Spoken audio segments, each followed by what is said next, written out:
Hi, and welcome back. So, I'm Karen Sims, and I'm with Meridian K Consultant and True Healing Solutions. And I'm here with yet another episode or another session in our All About Love series based on Bell Hooks's trilogy on All About Love. And we've been kind of walking through a series looking at what in some ways, using her as a reference point to discuss what is love, what is how love is defined, and we've looked at love in relationship to how our love maps get formed with our families, loved in relationship to our friendship, love as an expression or a need from our communities. And today I'm going to come to you and talk about self love. And I know it might seem like I'm doing this a little backwards because, right, self love is coming after community. But I want to frame self love as slightly different than sort of an egocentric, all about you model. Yes, all about you, but not all of the labor for self love being about you. So Bell Hooks says that love is an action. It is never simply a thing. And I want you to walk away with the idea that love is this multi-layered process, and self-love can be an expression of how we treat ourselves, how we love, how we take care of ourselves, how we give and receive from our community. So I know that many of us, some of you, have sat through a Mary J. Blige concert and you have heard her say, you have to love yourself before you love anywhere else. And that I have sung along with her. And so much of that rings true.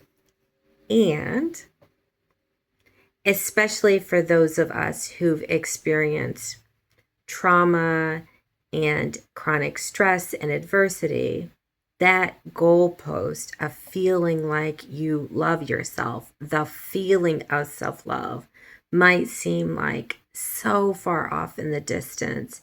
And then, if you're like me, you might then tell yourself that one, you're not deserving of love, or that you have to hold off to some kind of magical destination where love exists to be loved. Yeah, what a hiccup. And so if you kind of conceptualize self-love as this destination and not a process, you can really reinforce feelings of guilt and shame and not good feelings about yourself.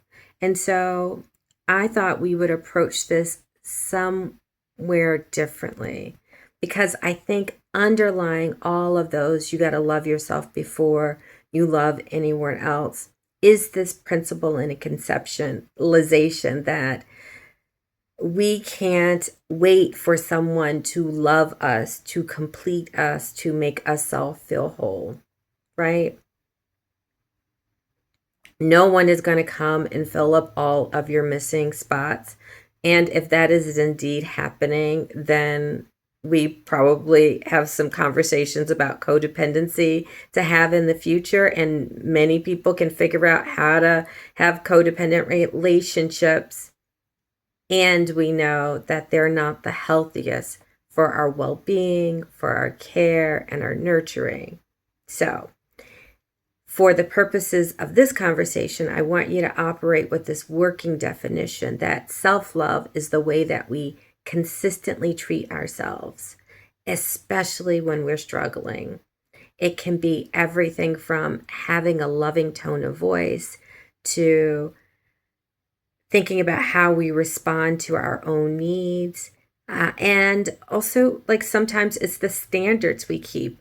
I know at the core of Mary J's, you got to love yourself before love anyone else, is this idea that you have to have standards and boundaries that you keep and that you reinforce that are reflection of putting your wants and needs at the core. Self-love. So, quick reflection question before we go too much deeper is, when you hear the word self-love, what comes up for you? I forgot to suggest you grab pen and paper or your worksheet and or your workbook. But when you hear the word self-love, what comes up for you?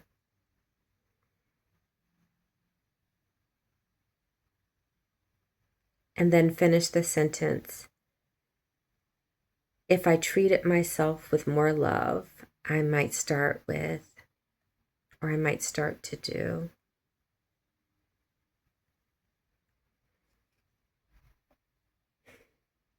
So, and just sit with that. No judgment, no blame, no shame. That's our code here, our set of agreements here.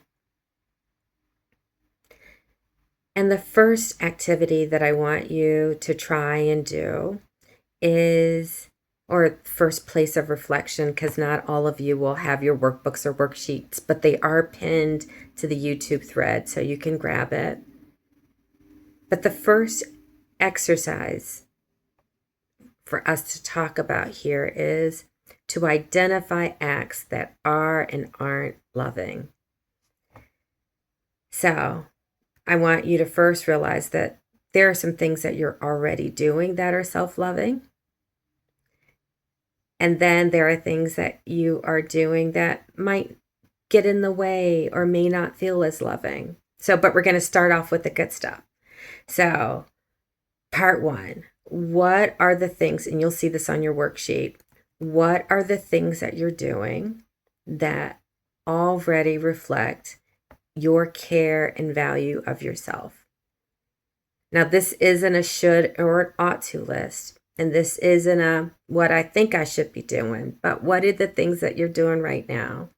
So, what are you currently doing as an act of self-love to care for your body?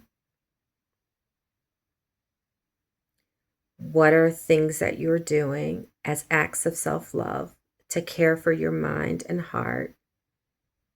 Some examples could be reading or taking a class or crafting. Maybe spiritual practices like prayer. What are the acts of self-love that you are doing around your schedule and your relationships? Right?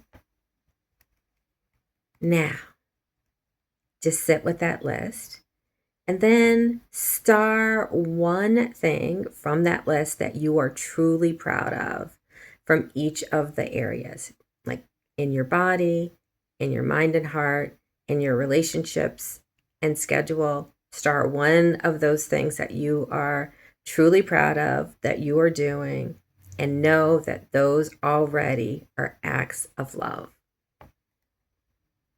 Now, step two, what are we doing that doesn't quite love us back?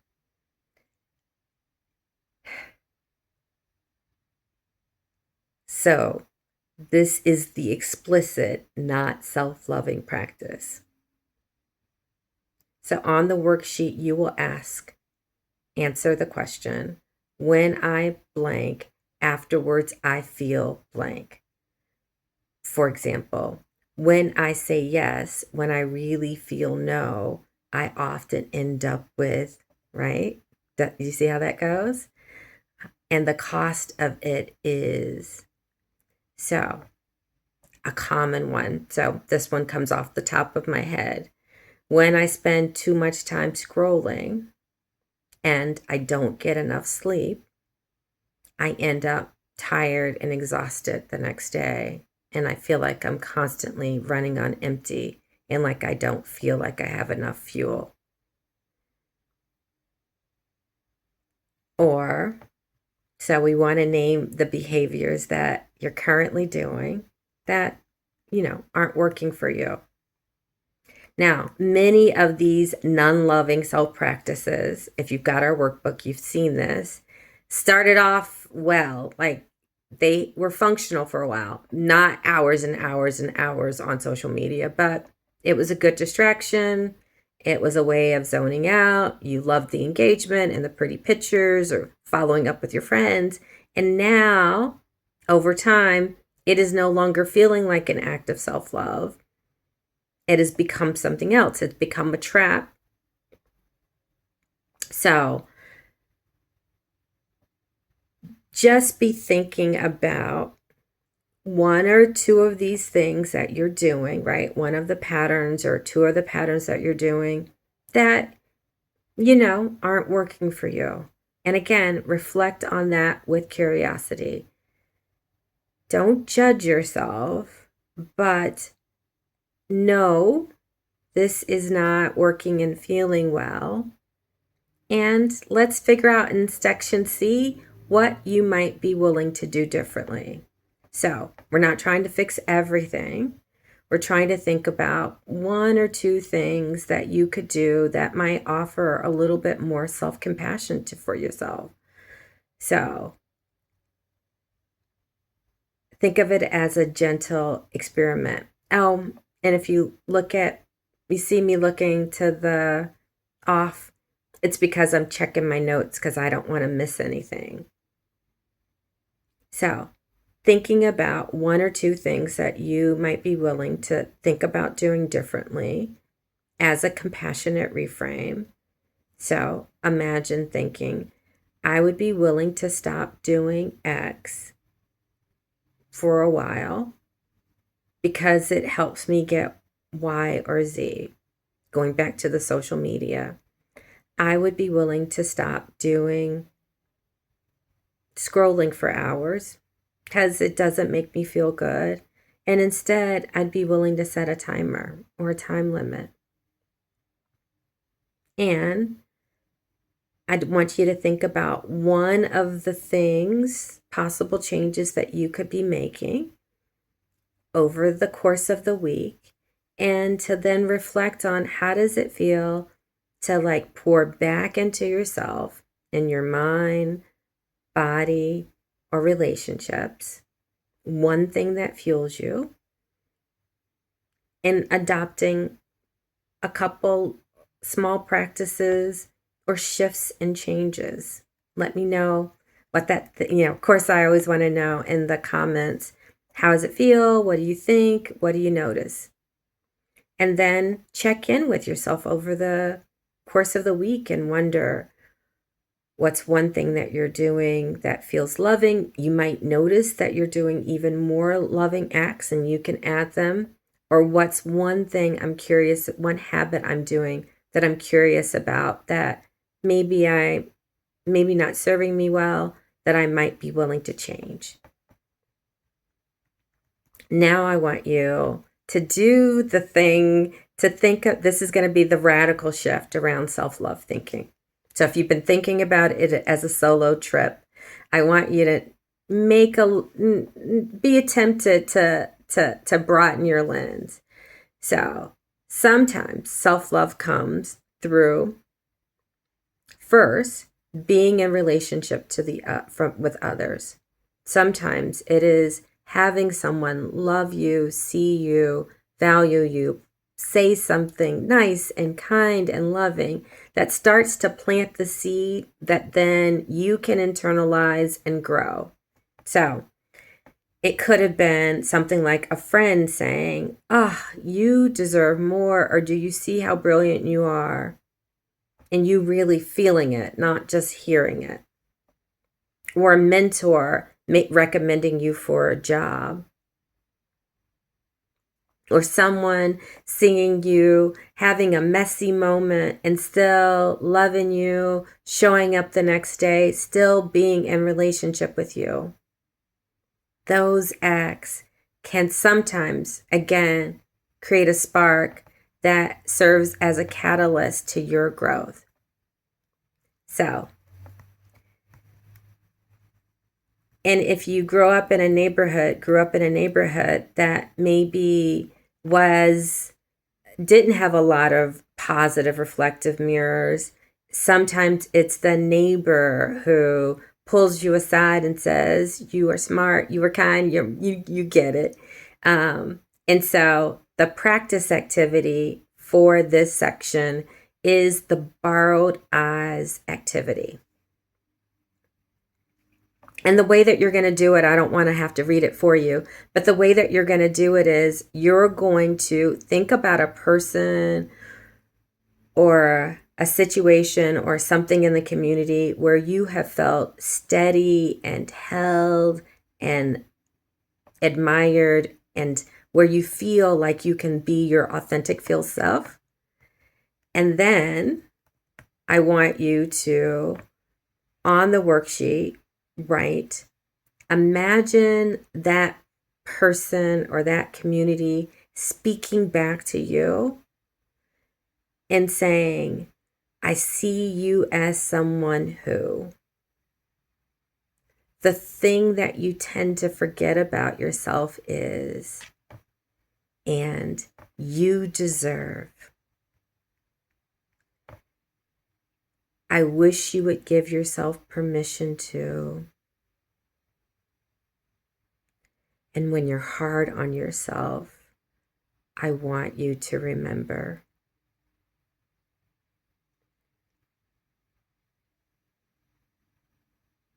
And write these out as sentences, complete the sentences. And imagine converting these sentences into a letter. Not imagine, you're going to take the sentences you wrote and turn it into a full letter. And after we get done, and on your own, once you get the assignment completed, I want you to then read the letter to yourself, nice and slowly.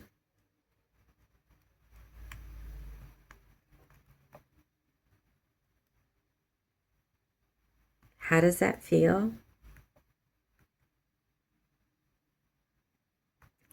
So, looking back again at the worksheet that you did the first week and looking at this worksheet from this session, ask yourself if this person, the one that wrote me the borrowed letter, saw me doing the thing that I identified as not a loving behavior, what might they gently, operative word, remember, no blame, no shame here, what would they gently say to me?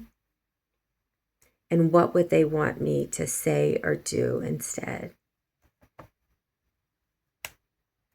Now, continue to write maybe their response in the bottom of your letter.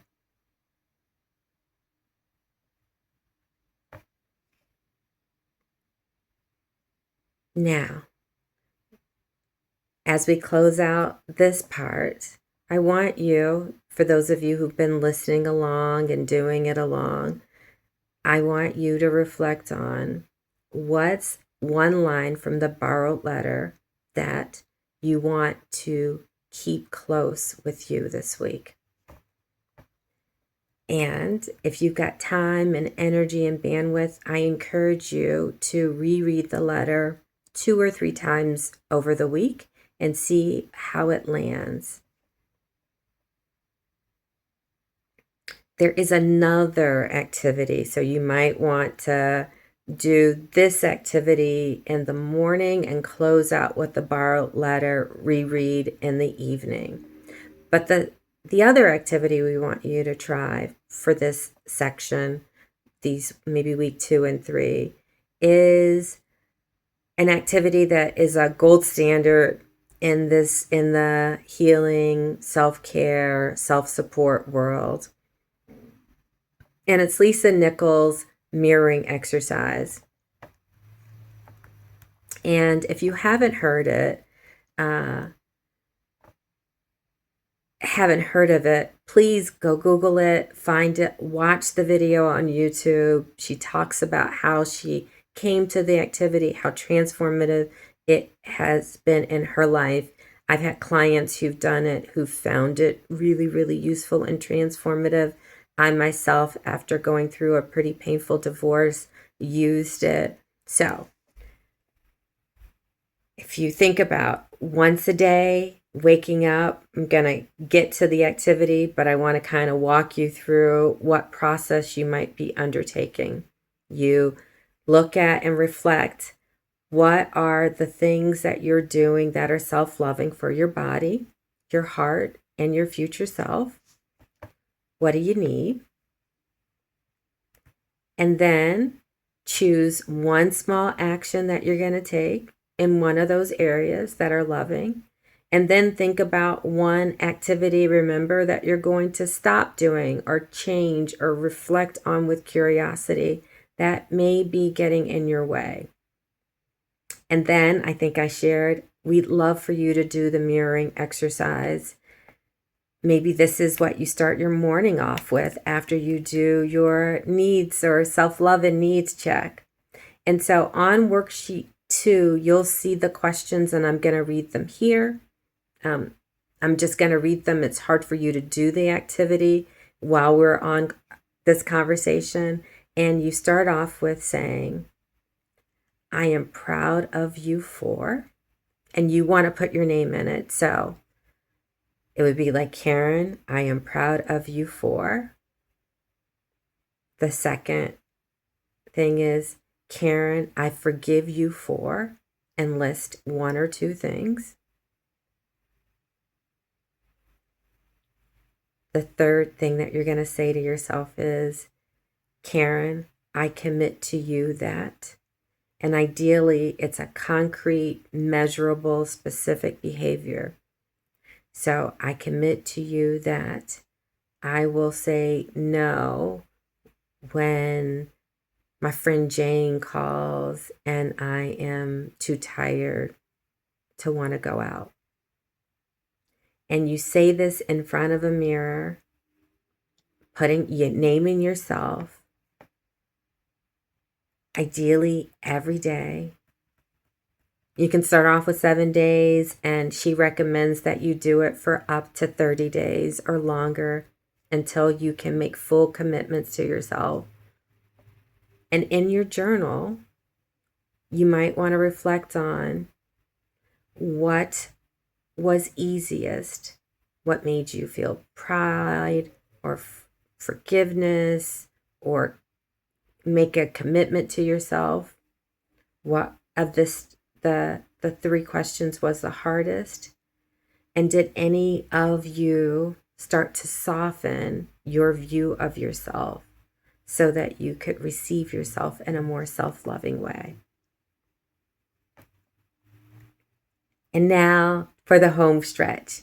So I think I was sharing when we're at that Mary J. Blige concert and she is singing, you got to love yourself before you love anyone else. She is really thinking about lots of different acts of self-love, but she is really thinking about this place of boundaries.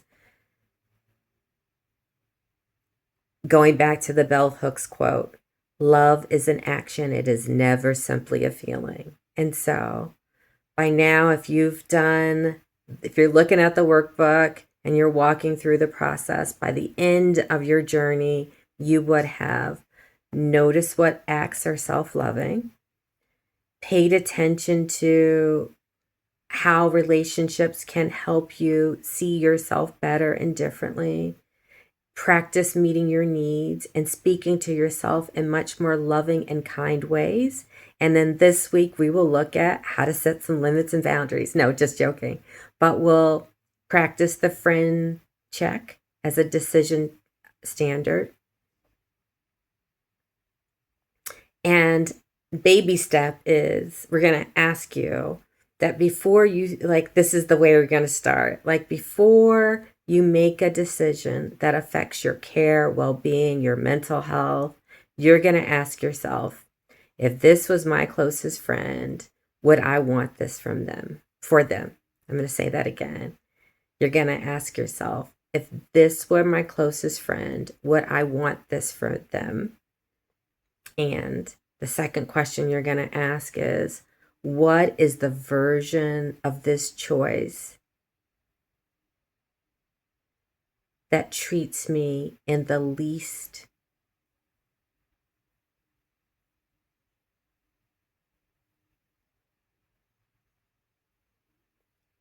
I'm going to repeat that, and I'm going to actually read it verbatim because I can't understand my writing.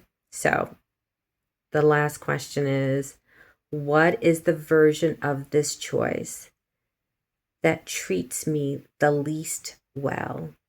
So what version of this choice might actually not support me and cause me harm? And, right,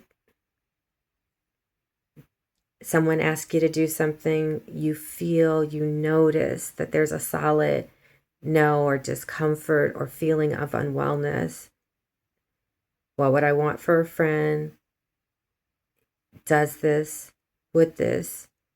Is there a version of this that might make me feel unwell at the end? And then reflect on a situation. Think about 2 real situations that come up for you this week. Think about what you thought about doing initially. Then use the friend standard, run it through the friend standard, and then journal about what you actually did. And if you went back to your old ways, that's fine. Remember, noticing it with curiosity, because tomorrow, the next day, you can still always make a different choice. So be careful of blame, shame, guilt. Those feelings might come, but be careful of your self-talk and hear my voice in your head. This is a blame, shame, guilt-free zone. Well, guilt sometimes when you actually did wrong, but this is a blame and shame-free zone. What I am hoping you're getting from this experience is that, one, you're already probably doing things, expressions of love and care for yourself, and that minor tweaks might get you to the finish line. And that self-love is about creating new options for yourself. And it can be small, incremental steps, a moment to rest, real rest, an honest no, drinking enough water. So, an optional reflection that you might want to add is list 3 people or communities or spaces that you can be in, that you can visit, that make you feel like you're most authentic with yourself. So if it's a person, you want to schedule a time, a play date with the friend so that you can be your most authentic self, assuming that you didn't identify somebody who in section 2 ends up making you feel yucky. So you know what I mean? Like, really, this is the honest place where you feel safe, and that you don't have to like numb yourself to feel safe with them. And then for each, note, like, each of the people, places, communities where you feel authentically yourself, note, what did they reflect back to you? And one thing that they might say back to you when you're tempted to doubt yourself, feel insecure, if there was a spotlight and they really authentically saw you or saw you in your authentic space, what would it reflect back? So, closing reflections, continue to think about noting what you do throughout the month that is self-loving. Think about what you might, or what you're starting to do, what non-self-loving behaviors you're giving away or leaving behind, what practices you found most helpful, and what's one small commitment you're making to yourself. And think to yourself, I am allowed to be loved, and I am learning to love myself all the time. One more time. I am allowed to be loved, and I am loving myself all the time. Until we connect again next month, be well. And remember, I want to hear from you. So please put your comments, thoughts, and reflections in the chat or send them to me. Contact information will be below so that we can continue this journey. Thank you.